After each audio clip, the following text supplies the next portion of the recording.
Hello and welcome to Hardcast. We'll have a little trip down memory lane reading The Valiant. I'm Humphrey Erm. And I'm Christian Claus. Lifeline, give us The Valiant.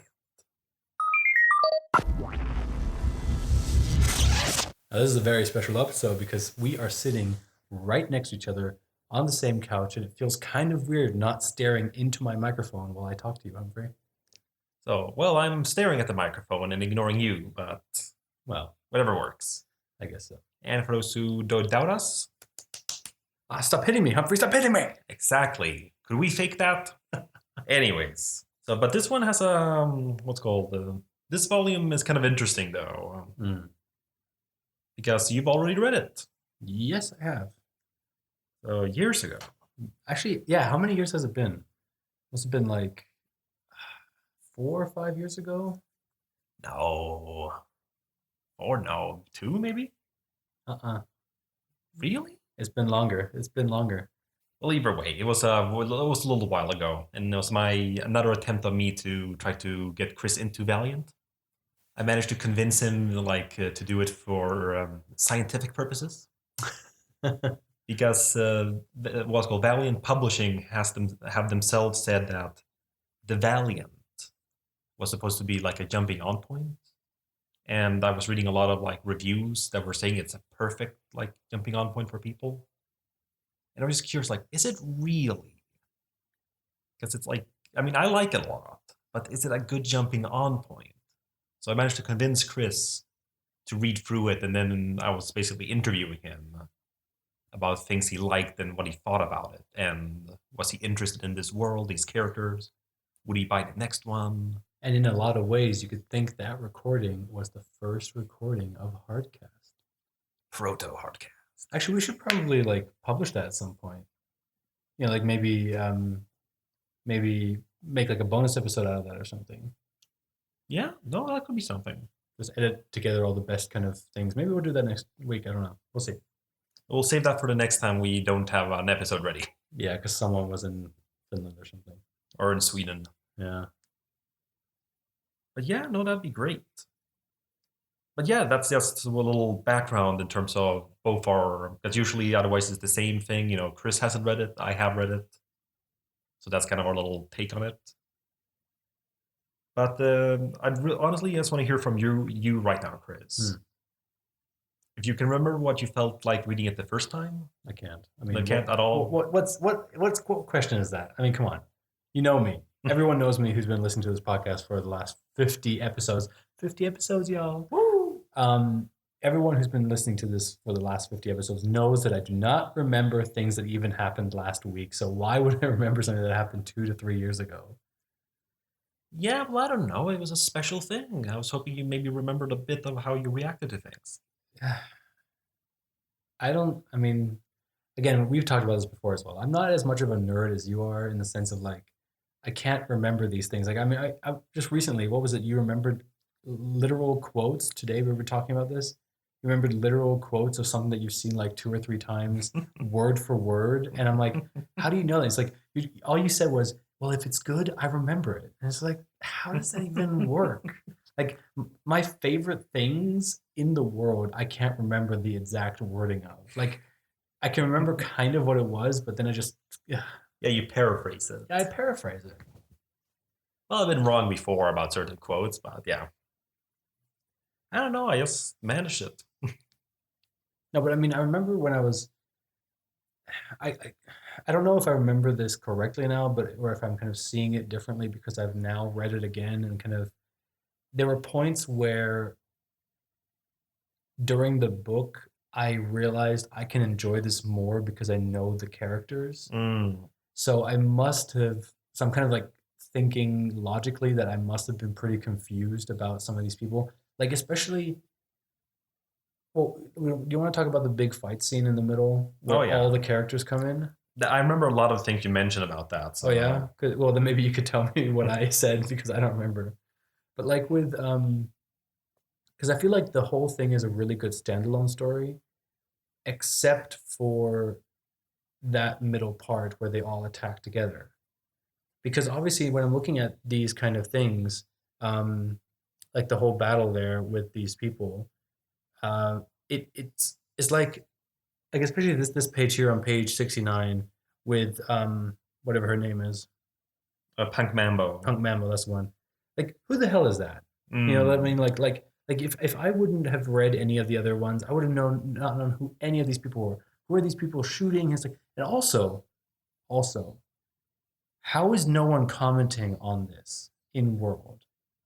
Because there are people here who have never seen each other before, and just from the other crossovers that we kind of know, there would be questions.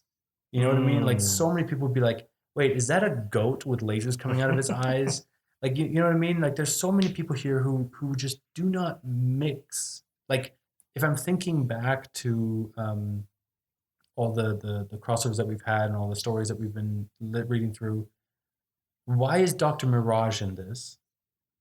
Why does Dr. Mirage have that suit on, which she's never really had on in her own comic? Yeah, she did. Did she? Yeah, that's like her special suit. The one that she doesn't look like that. Yeah, well, I mean, it's different artists. Oh, okay. But I don't know. It's just like, it just feels like all these people don't fit together. You know what I mean? Like when the Avengers come together, it's kind of like we've seen them together before, but this just kind of feels so out of left field just to kind of show off all the characters that it just feels weird. I just don't feel that this is right. Like look, we have whatever Anna, whatever her name is, Yeah, Mary Marianne, Mary Maria was Mary it? Maria, that's the one. Mary Maria fighting here alongside with Archer and Armstrong. I mean, Well, that makes sense. yeah, but there must have been some talk there or something going on. Or like here, fucking Ginger. Well, Ginger was revealed finally. Yeah, she was revealed, but like still like she was being there was talks about her. There was things about like she's not in the best political sense right now. She should be kept behind doors and stuff like that. She shouldn't be out fighting. You know what I mean? Like this kind of like, well, what is, and then like Arik, like maybe he should be talking to some people, or maybe she should be like, well, you know, I don't know. It just feels like there's not enough going on between those characters there. It just feels like it feels like a cop out kind of now. Because I mean, obviously, when I was reading this before, like before I knew any of these characters, I didn't know what their relationships were, or how they, you know, like how they fought together, or if there was talk about this before. So I just assumed, oh, okay, so these are all the characters coming together to fight the against this one bad guy. But now that I know everyone, I feel like this is totally unnecessary and not well written in that sense. You know what I mean? It just feels like it came out of nowhere. All these people. I mean, yeah, they're talking about we need more people, we need more heroes, but I feel like a lot of these people would need more convincing, and convincing in the sense that I would need to see Gilad or someone talking with them. You know, if it would have been just a small team of the people who were in the comic before, you know, Ninjak, Archer and Armstrong, maybe Gilad, and Arik, of course, then I would understand because they all had already Oh, they have connection unity. before. Yeah. Yeah, well, they have unity and they've been talking before anyway. And Bloodshot, of course, also being part of that.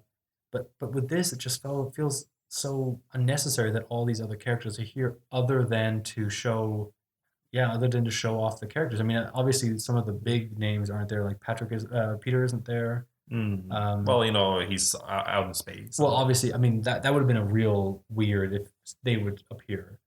Like, and also Shadowman isn't there, which also makes That's sense. true. Yeah.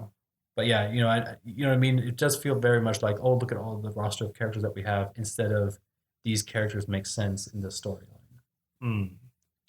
But also regarding that, as you're mentioning, because again, it's kind of funny. Like we really like Valiant, but we can't help but be critical as well in that sense. Well, we hate because we love. Exactly. No, but it's you know, I mean, we always make fun of like the low readership base and stuff like that, just because, yeah.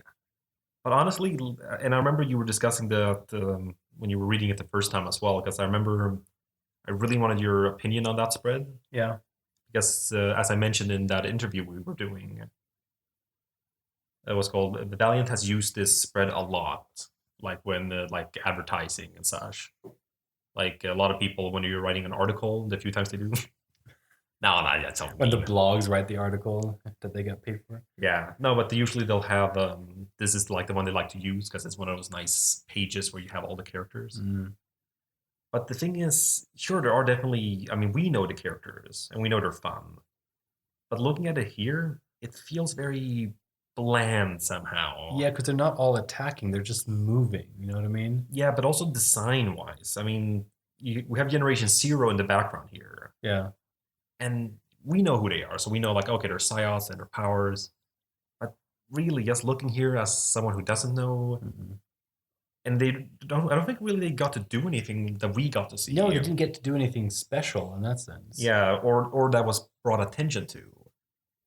I, So it just kind of feels they really just feel where did these kids come from? I mean, I right. recognize the twins there, Yeah. and I'm assuming that would be Christian.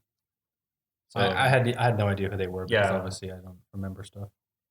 But yeah, I feel like it would have been better. I mean, this I guess this kind of works um as a spread for this comic for this issue, but not but as an advertisement. definitely not. I think they should totally have done something more. Um, they should have used something that's more of like a special drawing for it, where they could like commission an artist who then would draw like the characters in more of an action pose because this is just so. I feel like you need to have be more detail with some of them. So you take out your main characters. I mean, you Mm. don't need to put the hardcore characters in the back there. You don't have to put Dr. Mirage in there. I mean, Quantum and Woody. I mean, Quantum looks so ridiculous in that shot. The way that Mm. he's kind of prancing on bubbles. It's just kind of like, come on, no. And you know what I mean? Like, so why even also why is Punk, whatever Mamba, Yeah, punk Mambo. Punk Mambo in there at all? I mean, yeah, she has powers, but it's just like, are they? I mean, I guess were they planning on already making her comic series come out or? Well, she has an issue zero at some point. Yeah, I'm but not at sure some if it's point, in any collection. no. So, But I'm thinking like if the issue zero was coming out sometime soon, they were like, oh, let's promote her because I don't mm, feel like she was the kind of character that like who knows her? Shadow Man, right? mm. And who else? Yeah, no, I don't think she's appeared in any. I mean, she will appear Yeah, later. but so where's the So, connection? How did they find her? well, I'm assuming the. I mean, they. I think right now they're just using the whole MI6 kind of excuse. Yeah, but still, I mean, it's just kind of You like, have the one in the previous issue, the yeah, last page, and like. but still, I mean, that's what I And there was a mean. throwaway line too about the $3 billion spent. So I guess both in terms of paying some of them as well as locating. Yeah, but still, that's what I mean. It's just, it's ridiculous. It does not feel like all these characters belong here. Mm. Yeah, but for me though, and this is again, this is a lot more critical in a sense. Because I gotta say, I love like the. I mean, it's a lot smaller roster, but with Unity, Mm. I love the group shots of those. Because okay, cool. Super powered alien armor. What's called the like super electric machine girl. Super old warrior guy, and ninja. Hmm. And color scheme wise, and yes, design wise, that's nice. It's a cool group. But here, I don't know, because I guess you said the like punk mambo. If you don't know anything, yeah, just some punk girl there with a mohawk. Yeah. And It's even Mary Maria there with the sword, she's like, oh, okay, so it's a samurai chick. yeah, and some like nondescript soldiers. I mean, they obviously have a hard cast. I was gonna say hardcore. I mean, obviously they have a uniform, so okay, they're I guess some kind of like security firm. Or a special military, yeah. Yeah, I mean, again, which is fine. That's Yeah. kind of what they are. But even so, Also, why put the goat with the laser eyes in the front? I mean, come on. I think it's to give the whole, that it is a We're bit wacky. exactly. I think because the goat has always had that reaction from people. Yeah. So I think that's kind of reason they like to kind of keep it front and center there because it kind of gives you like what. But that's what I mean. And again, this is I think probably my harshest criticism I've ever given Valiant as a whole. Mm. Because again, I love their characters, but when seeing them in a group like this, they blend a lot. Yeah. If you were to compare the same, like let's assume let's not ignoring the fact that DC and Marvel have a lot more characters, Yeah. and yes, much more iconic status as well. But when I'm thinking of anything kind of like a Civil War or what's called any kind of like DC event or something, and you have all the heroes getting together or villains, there's just are awed at all the designs, Hmm. colors. Hmm. But here, I mean, again, color-wise, I'm sure it's on purpose in terms of, yes, keeping it all sort of what would a word be? Complementary to each other. No one's like, so it's not the big smorgasbord of all these colors. But I'm looking at here, and again, in context of what's happening, it makes sense. But as a promotional image, as like a big thing to show off, it just doesn't work, I feel. No, no. So again, and I don't know, it's like, I mean, this is way back there. They have other art they use now as well. So I just remember that being a big thing, and it's kind of like, nah. But I remember when when you were reading through it, because again, I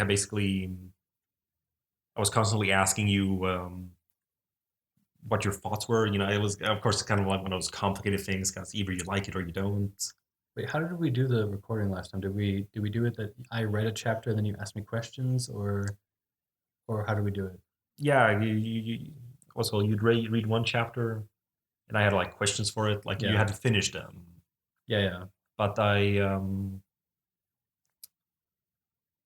no, no, it was while you were reading. Yeah, it was very complicated because I actually had questions per page, and I wanted to know exactly as you were reading it. Oh, okay, okay. So that was quote unquote problematic in terms of it obviously breaking the flow for you all the time. Yeah. But I really wanted to know your thoughts running through, like really trying to kind of like little lab rat that you were. I think it might be interesting to cut that together again. If you could give me that audio, I'd probably. Yeah, I should have it somewhere. I'll find it. But it was a lot of little things like I think most of the time I was asking for confusion Mm, or like yeah, because anytime a new character was introduced, yeah. because I remember you didn't like Armstrong. Well, yeah, but he was just because it was just a drunk. Yeah, it's just one page, yeah, a drunk. Yeah, it was literally. I mean, that's literally all I got from him was just one page of him being drunk and being kind of shitty to a girl. Mm. So I mean, I don't because again, that's what I mean. Like I like him now. Like I mean, I've gone through that whole change of. Mm. I didn't like him in the first issue or in the first volume that we read of Archer and Armstrong, and I kind of like him now because he's grown on me. He's evolved as a character, and I like him. Here, he just. I mean, Well, here you know the character, so you know his that this is just like how he is. no, but not only that how he is, but this could be even like one of those things where he's like relapsing, or where it's just like one of those things where it's at one of his bad points, which also I feel like at the beginning of his character arc, like when he was just introduced, he was basically drunk like this all the time, Mm. like constantly with the burping and the just like Yeah. the and um he's gotten better. Or now I've also seen him in area in like I've seen him in situations now where he's not like that. Where he Mm. is, proper and a proper person, and he's a nice person in that sense. So I feel like these kind of moments are now more excusable. You know? Mm. Yeah, well, definitely. But that's again why I had like a point about that. So like in my initial questioning, because I was myself when I was kind of rereading it, and like, yeah, this is kind of an odd introduction to a character there, Yeah. and the only reason I was being so hard with it was because they themselves have been advertising it as such. So I felt like every character would have been much more. I mean, honestly, looking back, I'm surprised if they truly wanted to be that. Mm. Why they didn't have like even like little quick like captions, kind of like Detective Conan wise. Oh yeah.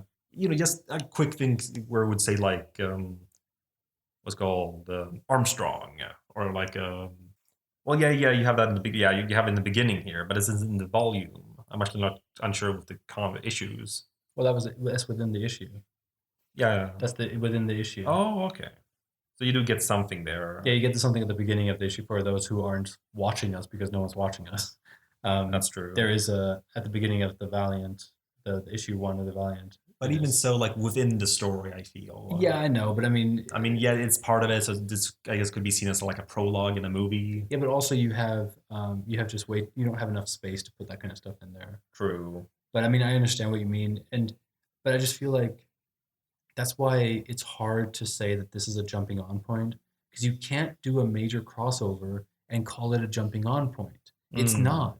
You can't Exactly. do that. I mean, if you're gonna have a huge thing, you can make it maybe.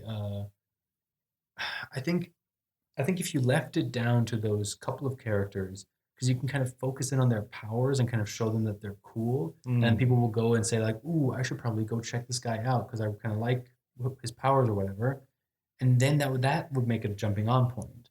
But because you're introducing all these characters in that one battle scene or in that one battle, basically, you're kind of defeating the purpose. And also, you didn't really focus in on all these people. Like, I don't know who Jack is here. Mm. The only thing I've ever got about him is that he lives in London and knows. Oh wait, no, that was Gilad. I don't even know anything about Ninjak. I only know that he works somehow with my six, and I think I And has some even other issues. and he has and he. I thought he was Japanese, Mm. and I remember this when I was reading through it. It was like, yeah, I mean, why do I think he's Japanese? Because his little dream thing, his Yeah, it how he was drawn in saw that kind of. Japanese style, and it looked like his mother was Japanese. So it's like, and he looked a little bit Japanese as well, like a small Japanese boy. And so you're literally giving off false information already. Because again, you can't be racist with the eyes in comics. You can't draw slits. You know what I mean? Mm. And because obviously, it's not like Asian eyes look so much different to that, but like his mom looks Japanese. That she's literally wearing a kimono and has a Japanese hairstyle and literally has slits for eyes.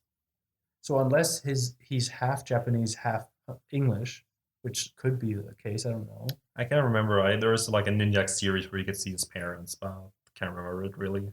Yeah, but you know what I mean? It's just like that's so confusing to a first-time reader here. Yeah, no, I agree. And even with Eric, I mean, the only thing we've seen from him introduction-wise is that he's floating in London Mm. with Gilad. That's it. That's all it is. Absolutely. Yeah, literally one shot. Yeah, because I remember I had a question about that. Like anytime a new character was introduced, even if it was just one panel, Yeah. I had a question about like what do you think about that guy? I think isn't that the only time Eric actually talks in the entire. I think he has a few lines during the battle. Yeah, but I don't think you ever even actually see his like proper power set. You see him blasting a bit from his fists. Yeah, but that's it. And then you Mm. also see that the armor is kind of coming off of him, kind of, but not really either. So it's just a weird way of like doing it. I mean, it's kind of weird because now I feel like I was kind of looking forward to the Valiant now, just because it was like, oh yeah, it's the 50th episode of our Mm. podcast. It's the 50th volume that they brought out, and I was like, oh yeah, this is gonna be really good. And now I'm reading, and going like, yeah, it's good, but for me, like as a reader Mm. now, and I can't remember what I said last time if I liked it or not, but I can see how I was so confused with all these new characters coming left and right, and not knowing if I should know them already, or if they're new characters, because they have introduced new characters here, like the Mm. Geomancer. Well, I mean, she was introduced in. I mean, she was in was Larger Armstrong Volume 2. Really? Yeah, she's the one, because they killed him in the first volume accidentally. Like yes, Oh yeah, the saved Geomancer. her. Yeah. And then second volume was all about the 1%, and she was, accidentally working with them, and then she turns into a geomancer. I cannot remember that for the life of me. It's So, been so so long. that's why it's an introduction, and that's why she was kind of like, maybe I should have, talked to Archer instead, because she knows the She two. knows it too. Okay, yeah. My mistake. I am sorry. But yeah, no, but that's the thing. It's But because still, I agree as a story. wait. When was Archer and Armstrong Volume 2 or Volume 3 or whatever? 2. 2. Yeah. Way back. Yeah, way back. How is anyone supposed to remember that? Yeah, no, I don't think she's appeared since then. Yeah. Which is also kind of where I feel a little bit her sacrifice. Yeah. Spoilers. No, but I do feel. I mean, I think the sacrifice works well thematically, like story wise. Mm. But just on like a meta level, or is it meta level? Yes, the shared universe level. It kind of feels like, oh right, she exists. Right. She wasn't like a big it wasn't one of those like big sacrifices, like even with like DC and Marvel, where they're gonna come back. At least at the moment, there is a bit of a punch, like, no, not Superman, Right. not Batman. Right. But here's like, not her. Like again, I mean, I like her throughout it. Like, just rereading it now, like she's definitely likable and it's Yeah. presented well. Yeah. So I do care. Right. but it's not that big thing of like. It reminds me of that Clone High episode where we're gonna kill off a well beloved character, and they introduced that character that episode. So and everyone's going like, "Oh man, we've always loved you, Pawns," because it's Ponce de Leon, but he's like the Pawns, so he's the Pawns. And sorry, I'm going on another cartoon now. But that's kind of feeling it felt a bit like here, like because all the other characters, like if Bloodshot died, that'd be more because we've read throughout and like, again, even if it wouldn't stick, at least that would have been something, or Gilad, the Eternal Warrior died saving them, but yeah, it's her. Yeah. I mean, it is kind of obvious that the Geomancer is going to die because it's pretty much like, her legacy to die by the hands of the whatever evil. The immortal enemy. That's the one. That still is a nice concept. I love that enemy, and I thought that was kind of like a reoccurring enemy that's going to come. Because I remember that's the one thing I remember saying is that I felt like this was going to be like an enemy we're going to see more often, like a villain that we're going to see more often. And they were like, no, he only comes like once every 200 years or 300 years or something like that. And I'm like, oh, cool. I mean, I feel like that would be so cool. Like you have this shape-shifting monster that has an awesome design. The idea that it just opens the face to show its skull face underneath it. Yeah, like its true form, regardless of what he is. Yeah, that's always how he reveals himself. Yeah, it's just amazingly designed. It's just such a great creature, and just like, oh, I love it. And then for you to just be like, no, this is the first time we saw him. Like, oh, okay. How many issues of Eternal Warrior were there? 3. Or volumes were there? 3. Okay. And you've never seen him before? No. Huh. Okay. That's kind of a shame. Yeah, I mean, I'm sure he'll come back in some form. I mean, Have you seen him? I don't think so. At least not like explicitly. Yeah. I mean, this was like a big event, like a mini event thing. So obviously they don't want to use him just as a monster of the week. But I'm sure it will be brought up in some form, like especially the whole way he cheats him, which I think it's one of those cool plans using things that have been introduced before. Yeah. But it's also one of those like, oh, it's such a clever plan within this sci-fi magic world. Yeah. Because like, okay, no, we can't save the current Geomancer, but in the future, I will save that current Geomancer, put him in a box, and use the boon, and what's called transport it back in time just as he disappears.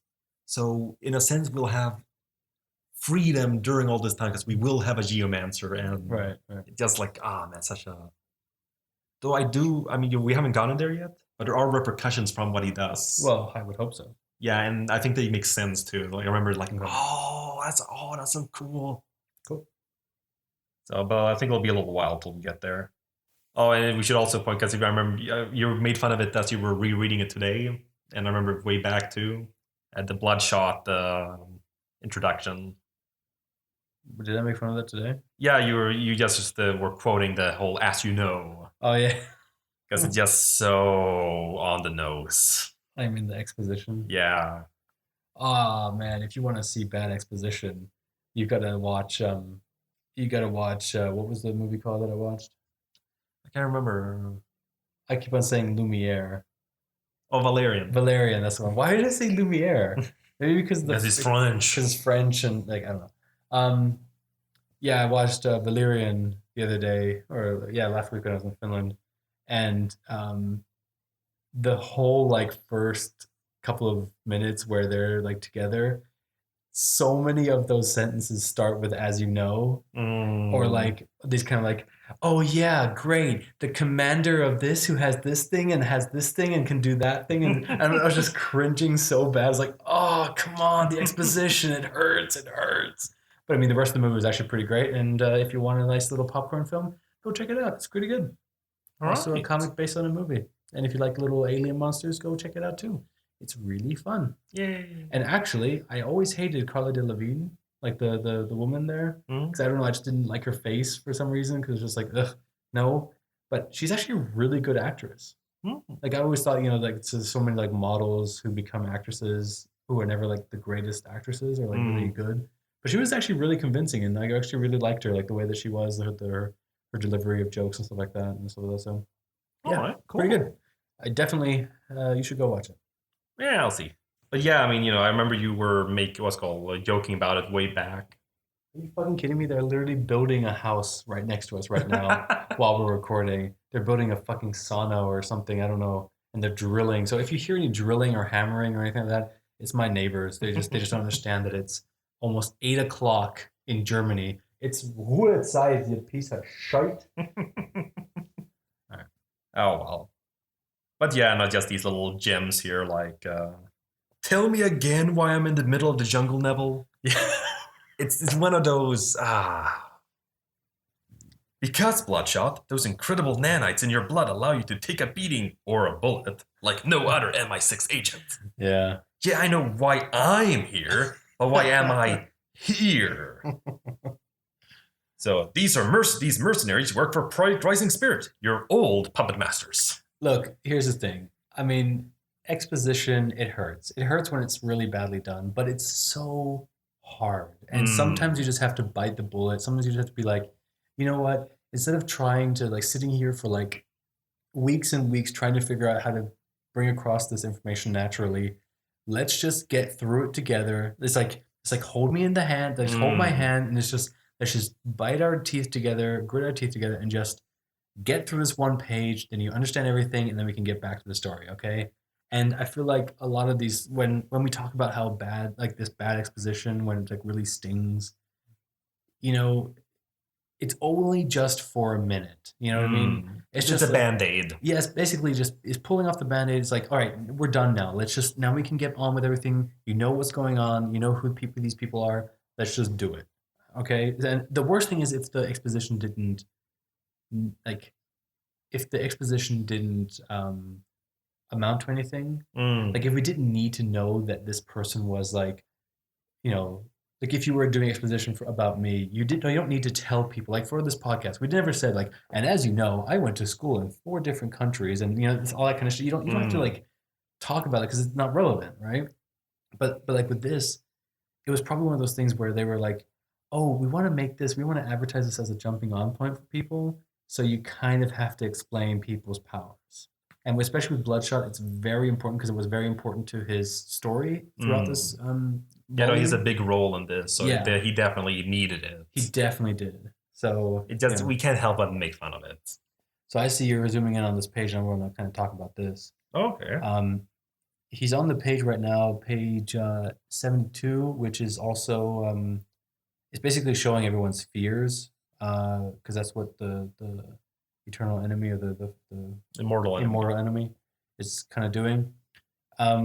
This is much more interesting to see now that I know the characters, especially the next page here on 73, where there's this open page of like everyone's fear. The funny thing is that there's some, like for example, here, what's his name? Torque, I guess. Torque, yeah. Torque isn't really looking at anything. He's looking off screen. Oh yeah, I guess he's gonna fit it in because maybe someone just didn't know what to do. But I kind of like it because it's very interesting to see these fears and kind of like, oh yeah, I know who these characters are now, so I kind of understand their fears. You know what I mean? Like you have, of course, Archer being corrupted by a serpent, with the whole God thing, and then of course I guess Armstrong's thing is kind of like throwing up. Yeah, well, I think it's just an excess, like just the whole. Like he's become the personification of gluttony. And then, of course, like also with Livewire just becoming like a machine or something like that. And same thing with Hardcore as well. Yeah, them also just like being overtaken, and also the voodoo, like that whole voodoo thing with the punk. Punk Mambo. Oh man, these names, Jesus. And then, of course, like the dead parents and the huge goat, which also was kind of weird. But you know what I mean? Like it's kind of nicer to see them like this because we're like, oh yeah, okay, I know these characters, so I know what their fears are. I mean, I remember, I guess I remember, again, just kind of retrospectively remembering that I would have no idea who all these people are. Like, why does this one woman have wires coming out of her eyes now? Why is that her fear? Or why is this one with the voodoo thing? Or why is that snake there? I mean, because a snake could mean so many things, But now that I know that he's so religious, I obviously know that he's being corrupted by a serpent, like Eve did. So yeah, that was more enjoyable for me when I was reading through that. Yeah, no, exactly. Because I remember you were mentioning that too here, like especially like with Faith and her parents. It was just kind of like, I guess her parents died. Yeah, yeah, I guess that's a universal fear, yeah. Your parents coming back to life. well, as zombies. Oh yeah, No one ever explains that they come back as zombies. Because again, for me, reading it the first time was like your time. Was you reading it the second time now, yeah. knowing the characters and. But yeah, but like if we ignore then the way the way it was for you before, Mm. this is definitely just like a fun read. Like it's a cool, action-packed, like little. I was gonna say proof of concept. That's not the right word, Yeah. but yes, that's a concept. The immortal enemy, like Mm-hmm. Gilad. Yeah. But it's also kind of cool that it's not just a Gilad story. I think because it could have easily sort of just been that with a lot of like supporting characters. Yeah, but it's like the immortal enemy said, oh Gilad, you finally got some friends or something like that, Mm. which is true. Even from the story before that we were reading, like the other volumes, he has become more social. Before, like anytime we read one of his stories where he's somewhere, he's always all alone. It's always Oh, you're isolated. right. But now he has his people. I mean, he's part of a group. He's part of unity. You know what I mean? Mm. So yeah, he's gotten friends. He's met people, and he's not working alone anymore. And that's why they were able to somewhat beat the enemy. Yeah, no, but exactly. But I also like the fact that, and this is the part where it does work as a nice crossover. I feel because I think like the best kinds of like superhero crossovers is the ones that give like all the different, I guess you could say tiers, like Hmm. power level tiers, Okay. something to do sort of. Mm. Because obviously Bloodshot's a powerful character, but not this kind of like long living like super powered cosmic kind of thing. Yeah. So he works as this kind of like bodyguard for her because he can take the beating, Yeah. but obviously he can't beat the immortal enemy. I mean, he's a cosmic force, so to speak. Hmm. But I like the fact that otherwise it's a very like Gilad. It's a very eternal warrior story. Otherwise, because it's his enemy in a sense. I mean, Geomancers, of course, but Yeah. he's the one who's knows him and feels like a personal like failure towards. I just like the fact that yeah, these kinds of stories have different characters within different like fields, so to speak. Hmm. And I think this miniseries like presented that very well. There's this little thing too because I was reading I love the fact that they have commentary now, Yeah. and I loved reading the commentary for Jeff Lemire, so one of the writers. And he had I don't know if you noticed this because I didn't either the first time. This is one of those like little, I'm not gonna say pretentious, but it's one of the, oh, am I not so clever moments. Um, Also, Kay and the Bloodshot basically go through a relationship in the department store. What? They're in the kitchen area and they're having like the first date. They're having dinner, Ah, eating come the. on. No, no, no, no. Then later on, they go into like the The bedroom. bedrooms Oh, come on. and baby room. Are you fucking He said it kidding me? himself. Jeff Lemire said it himself. Are you fucking kidding me? Word of the offer. It's not me being. That's what he aimed for. Ah, Jesus Christ. And he wrote something about on the lines of, yeah, it's kind of like, and again, I like it, I love it, but it's I can't help but have like this very like artsy fartsy voice saying it. Yeah, it is though. It's just going on like it's kind of like the life they both could have had if their circumstances could have been different. Oh God, it's so pretentious.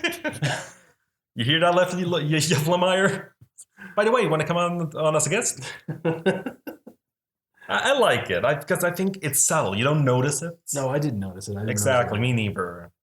So I think it's a subtle thing. I don't think it really affected us, No. but it works within the setting. They're inside the department store. It makes sense to be there, as he said. It's like a good defensive point. And yeah, in a department store, you'll have all of these things. Yeah, I guess in some sense, I mean, yeah, now that you mentioned it, I mean, yeah, it can come across a little bit pretentious, but honestly, it's like it's not that bad because um they didn't point it out. You know what I mean? Mm. Like it would be really weird if like Bloodshot then at some point turned around and then like with IKEA where you can then kind of Mm. see back through like a hallway and Oh, and then seeing it you could see all. like the baby room, then the bedroom, and then the kitchen and stuff like that. And then he kind of goes like, "Huh, that could be like the life I could have had." You know, something That would have like been that would have been terrible. terrible. But I think the way that it was done here is pretty good. Like it's like now that you mentioned it, I'm like, okay, that's a nice little subtle thing. You know, it's the kind of thing where you're in English class and then, Mm. the author is like, the curtains were blue, and then the the whatever the teacher's like, the blue was talking about the melancholy that he has draped in front of the thing that could have been his sunny life, but instead he, you know what I mean? Like, Yeah. and then you're kind of like, oh, this sounds like bullshit, but then you actually, In this case, it was like, no, no. yeah, in this case, like, no, no, no, Exactly, Mrs. Mrs. Whoever. yeah, Shropshire. No, okay, I guess we'll name names.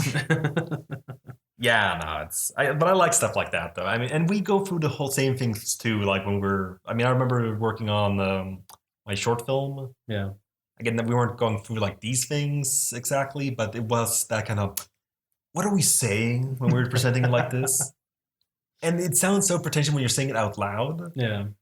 but it's also part of practical things too, in terms of, okay, how do we? But here's the funny thing: when I was directing and well, when I wrote and directed my final film for school, which was kind of a big production. Like we had 3 days on set, and it was kind of a huge deal.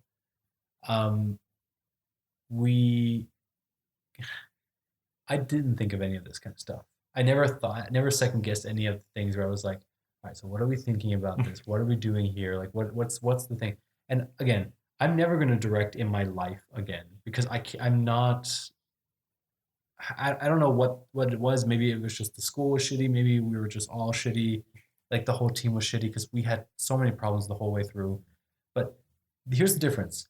Your film won the Chinese whatever award. No, yours won awards. It's on IMDb. It's well rated somewhat. Is that like what, 3 stars, 4 stars? Better than an Emoji Movie. Yeah, better than the emoji. And you know what I mean? Like yours has some sort of, it's been to many festivals. It got accepted to many festivals and it was shown at many festivals. My film was rejected from all festivals. You know what I mean? And Mm, my film was also literally shitty because people, it was just shitty. It was just shit. mm. So, you know what I mean? And so maybe there's something about that. You know, there's something about, Pretentious. no, not, well, yeah, maybe being a little pretentious, but not calling it out, you know? Well, I mean, it's like that nostalgia trick joke. Ask me what it means. Ask me what it means. Yeah, You don't want that. no. You want it to be that clever. But this, Brian Griffin is the perfect example of the pretentious writer. yeah. Because I remember there was one episode, I can't remember what it was. It's always, just these one-off jokes. There's something he's about to write a new book. He's going, okay, the protagonist's name is Norman, which kind of sounds like no man. And yeah, they'll be deep. They'll be discussing that in schools later when they read the books. Oh, It's like, Jesus. it's so deliciously pretentious. Yeah. But I think one of the good things here is that, yeah, they never call it out necessarily, like, because it's always in the background. Like for example, I think it would be Mm. weird if Kay had like picked up a baby doll or something like that. Yeah, she kind of almost does it. I mean, Well, she's kind no, of touching a crib there and yeah, but the thing looking at is, them. with those puppets there, those are the puppets that she was talking about, because that was her dream, was that princess. Mm. So that made sense. But like, I don't think anywhere else they were really like, you know, I mean, okay, now that I'm looking at this one shot, it does look like they're in bed together Mm. because of the way that like Yeah, the angle kind of looks like they could be sitting at least. yeah, they're But I on the assume bed. they're still standing because it Yeah, yeah, doesn't yeah, just but it be does look like awkward. they're like lying on the bed, like because of the forced perspective, it looks like they're kind of on the bed together. Yeah, but without forcing it that they are sitting down or having some weird. Right, right. So it's always in the background, which I like. And yeah, I mean, yeah, you mentioned it. It's weird. We're talking about it. It's like one of those things, but yeah, it's kind of funny. Yeah, I mean, you see here on this one page too, on page 76, the third panel. I mean, if you didn't know the context, Mm. it does look like kind of, yeah, they're kind of having a dinner there. Well, yeah, but it's Little just like date. but it makes sense because they're sitting down to eat on the show. But yeah, So, yeah, just a little thing I wanted to share from the. That's what I love with commentary. Yeah. It doesn't mean that. Obviously, we know that's his intention, but of course, it wasn't like something that, at least for us, was a strong thing that we figured out ourselves. But overall, though, looking at all this stuff, I mean, again, I don't want to do like spoilers for things coming later that are Yeah. like direct result of this. But in a way, it feels like this is just one very convoluted way of getting rid of Bloodshot's nanites. Like that's like the kind of the big thing for this sequel series coming out. Right. I mean, it's been out for a long time now, but that one has been much better received than the original one. Oh, that's good. So it'll be interesting to read that with you later to see like, okay, what did they do differently here than with the setup? Like, it's the same character technically, but the things they've done here, like why is this better received overall? But yeah, like I said, that's a pretty typical thing for superhero comics. Mm. A lot of these kinds of events and stuff, it's just very like DC's 52. Yeah. It was just to start off a new universe for the 52, right? Yeah, exactly. The 52 new universes. Yeah. Because they didn't have that for a long time. Yeah. So just kind of like, again, it's a really good story, but it's just really like, okay, one issue per week, for a whole year. Super complicated storytelling. And it's really just to show off that. Well, isn't it one of those? Wasn't that the Blackest Night also one of those things just to revive Batman or Superman or something? No, they were alive, and it also showed off that Batman wasn't actually dead. That was one thing. Oh, was that the thing? I But just it did remember have Zombie Batman. yeah, but that was like a fake Batman because it turned out that body wasn't his. Oh, God, Jesus Christ! But no, but there were a lot of characters that were brought back, like Maxwell Lord, who got Right. his neck snapped by Wonder Woman. Right. Okay. So that was like one of those. I don't know. I haven't checked out what happened afterwards, and it's probably retcons now. But there's little things like that, in the end, it's a cool, big spectacle. And usually there's a death or some form of a status quo change, but that's still a manageable one. Yeah. And of course, we got like a new Geomancer then, with the little girl here. Mm-hmm. It kind of looks like an alien because of the way her hair is. I thought she had antennae. Oh yeah, she go, yeah, a little bit. Well, why not? Aliens can be geomancers too. Well, again, then see that honestly, I would love to see a story about that if other planets have geomancers, because this is like it's the they speak for the Earth. Mm. Do other like that's little things like that I would love to see. It's just these rules of the universe. It's just be cool to see like maybe the armor hunters. Yeah. The planets they were destroying are the spirits of those Earths. Maybe. Oh shit! Could they become like maybe some kind of like form that might try to protect the ones remaining, but in doing so, yeah, that could be cool. hire us, Valiant. So no, but I just like the concepts. Yeah. But here as well, I mean, I understand the image that they're going for, with all of the heroes standing at her grave. But how much are you gonna bet like most of those heroes don't even know what her name is? Like, I mean, they know that they were fighting the immortal enemy, and they were trying to fight for her. But still, it's like it just feels kind of like, I don't know. It's like that that tear that Doctor Doom sheds in the 9/11 comic. The 9/11 special. The 9/11 special. Yeah, which is kind of weird.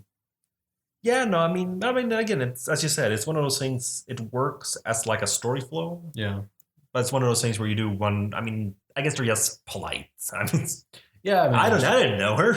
Yeah, I got paid. Again, as I said, I understand what they were trying to the feeling that they were trying to invoke here, and what they're trying to do. Even the armor is kneeling his head.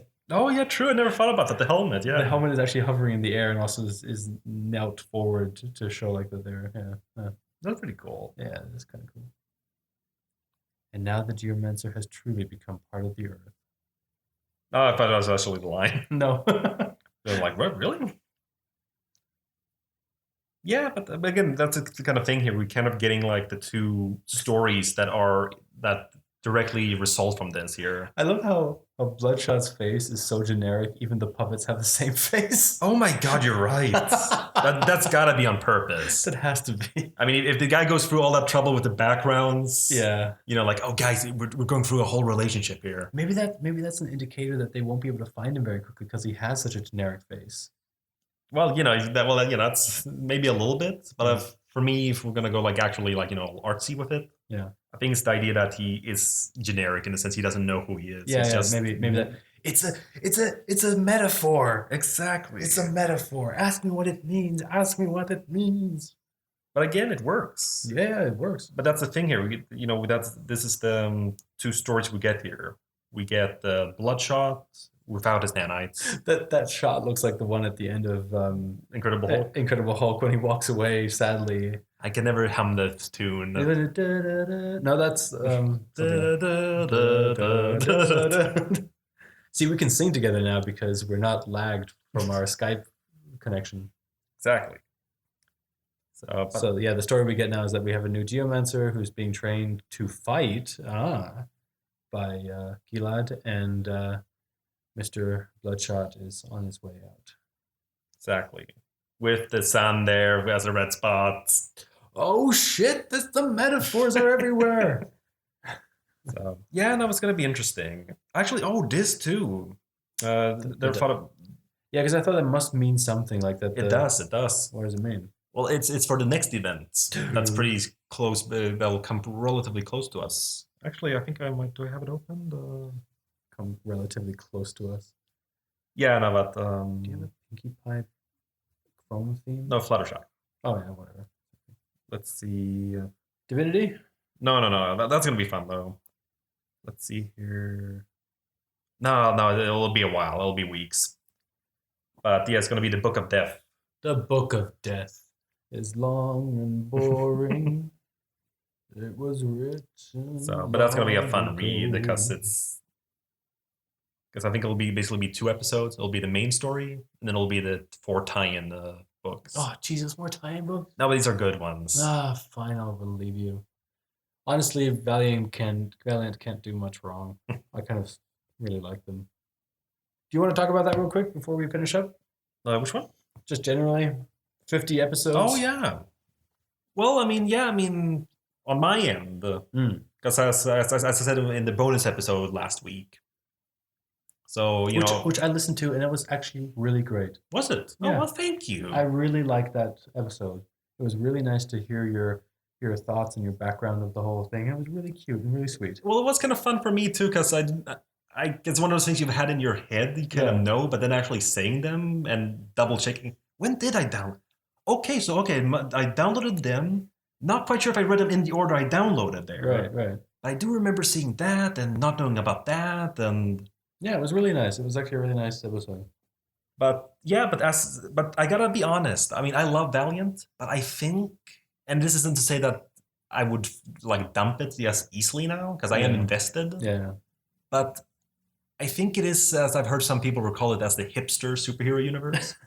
It's the one like, oh, it's Valiant. Oh, you probably never heard of it. Right. Yeah. I actually have said that line before because it's just like, because when I talk to some like German friends or something like that, and they're like, so what do you do like on the side? Do you do anything on the side? I'm like, yeah, I do this podcast about Valiant. And they're like, what's a podcast? What's Valiant? I'm like, you have no idea.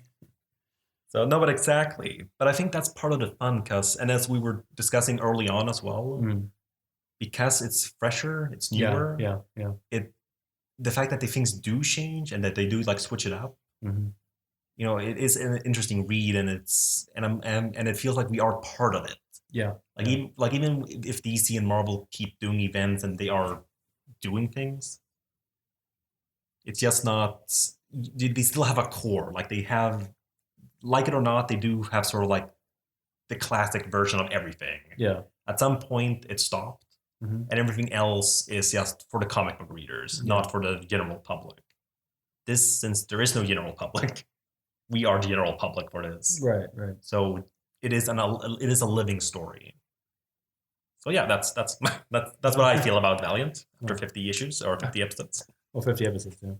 Well, I mean, if you go back to the first episode and listen to my way of speaking of Valiant or of the comic in general and just all these characters and stuff like that, it's very different to what it is right now because I'm truly invested in this storyline, just the whole universe, and I forget the names and I forget the people, but like I remember like certain things. I mean, I'm more visual than like how would you call it? Like, so I can Then remember. plot oriented? No, but or... I can remember faces much better than I can remember Well, names. that sucks since the artists sold their art differently. Exactly, but I mean, like in real life as well. Like I can remember faces from like people 10 years ago, but I cannot remember their name. Mm. You know what I mean? So I can remember situations and stuff happening, but you know what I mean? Like so it's not like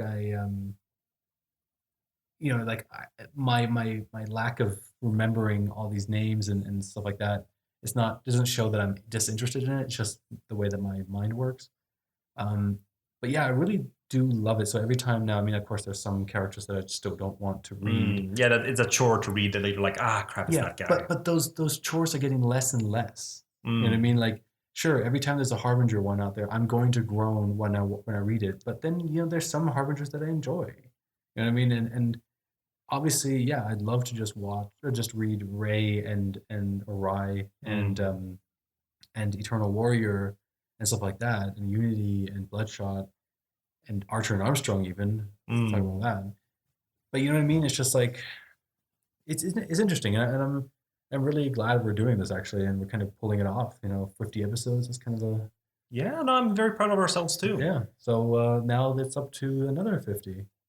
Exactly. Hopefully, we'll catch up soon. Actually, I mean, we're kind of running out on the list I have right now, so I'll Yeah. have to add to the next ones. Yeah. So and figure out the order. Yeah, right. Because But- we can't just follow Valiant effort anymore. Yeah, come on, Valiant Effort. You guys are awesome. I love you. But yeah, no, I'll be cool. I'll just double check and see what the number 100 will be. Yeah. To see if it's like because obviously I don't think Valiant's planning on it. Mm. So this was definitely a good, this was a good one to end on 50. Yeah. But it'd be curious. I'm curious to see what number 100 would be for us. Okay. So like maybe I'd even, if there is like a really good one, I might even switch it around a bit if it's like 98 or something. Yeah, of course, yeah. Assuming that there's not like a wrong order or something. Yeah. All right, well that sounds great. Yeah. And of course, if you could comment and rate us on iTunes or Apple Podcasts, that would be very much appreciated. We'd love to read some reviews, and you can write to us also on the stuff that Humphrey will tell you now. You can discuss this episode on Reddit, tweet us, or you can follow us on Facebook. Links are in the show notes. Also, all of our episodes are available on our hosting site, Podbean. Catch us next time for our next episode, where we'll be reading Ivar, Time Walker, Volume 1, Making History.